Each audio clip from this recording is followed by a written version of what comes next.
कोई कानपुर, कोई आगरा, कोई दिल्ली, विभिन्न प्रांतों से जो लोग यहाँ पधारे हैं, ग्वालियर संगत उनका स्वागत करती है। आज इस समापन कार्यक्रम के अवसर पर गुरु महाराज की अपार दया कृपा से आप सब लोग ऐसे स्थान पर बैठ कर के ध्यान भजन सुमरन सत्संग का लाभ ले रहे हैं जहाँ गुरु महाराज के चरण पड़े हैं। 2007 में गुरु महाराज अकेली गाड़ी लेकर के मथुरा से चल कर के इस जगह पर आए। ना यहाँ कोई हाईवे था, ना कोई रास्ता था। एक पतली बारीक से सड़क होकर के यहाँ आती थी और गुरु महाराज उस सड़क के द्वारा इस स्थान पर, जहाँ आज मंदिर आपको चिन्ह दिख रहा है गुरु महाराज का, यहाँ पर गाड़ी खड़ी की और देखा, उतर के और सब घुमा फिरा, बोले स्थान बहुत अच्छा है, आप लोग इसको ले लो।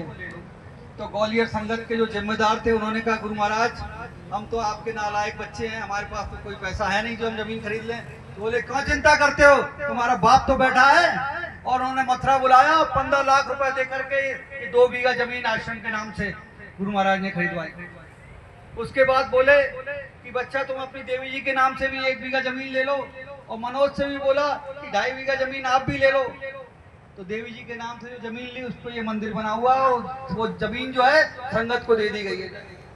और जो मनोज को जो जमीन खरीदी उन्होंने अपनी जमीन अलग कर ली, बोले हमने व्यापार के लिए ली है, तो उन्होंने सामने पेट्रोल पंप बना लिया।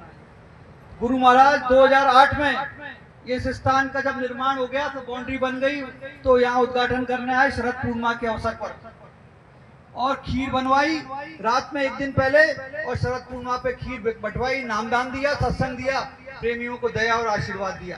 तब से बराबर 2008 से हर इतवार को यहाँ पर सत्संग होता है, और गुरु महाराज का आशीर्वाद और दया प्रेम 2012 तक, जब तक गुरु महाराज ने नवलीला करके हमारे आंखों से ओझल नहीं हो गए, तब तक बराबर हर इतवार को यहाँ गुरु महाराज का संदेश आता था। कल आपने यहाँ देखा होगा गुरु महाराज ने सत्संग में अपने उसमें कहा, बच्चों को प्यार, ध्यान भजन सुमरन में दया, सबको आशीर्वाद, बराबर गुरु महाराज हर इतवार को यहाँ देते थे।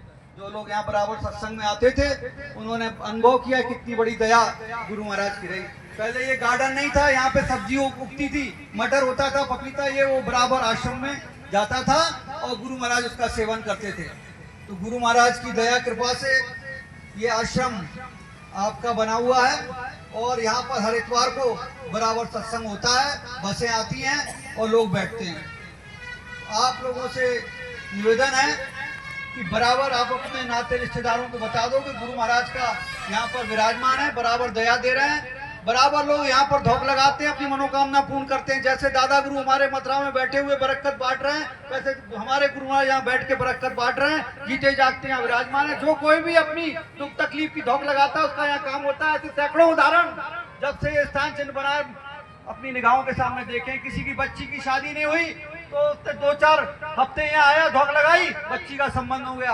अभी एक यहाँ शहर में ठेकेदार है, उनका कोई काम रुका हुआ था, तो वो यहाँ 4 दिन में उन्होंने सिर्फ धोख लगाई है तो उनका काम बन गया। उन्होंने अभी पूरे काफिले का वहाँ स्वागत किया जोरासी पे। तो ऐसे कितने उदाहरण हैं कि गुरु महाराज यहाँ बैठ करके दया बांट रहे हैं। लोग जो यहाँ पर धोख लगाते हैं, अपनी दुख तकलीफ बताते हैं, उनका यहाँ काम बनता है। तो ऐसा स्थान बहुत सारे लोग तो बाहर से जो है उन्होंने पहली बार इस स्थान को देखा और बड़ा गुणगान कर रहे हैं गुरु महाराज का कि गुरु महाराज ने ऐसा स्थान इस संगत को उठने बैठने के लिए दे दिया। वरना हम लोग कहाँ जाते, गुरु प्रेमी किस गड्ढे में जाके बैठते, किस गुरु भाई के चरणों में गिरते, कहाँ जाके मत्था टेकते।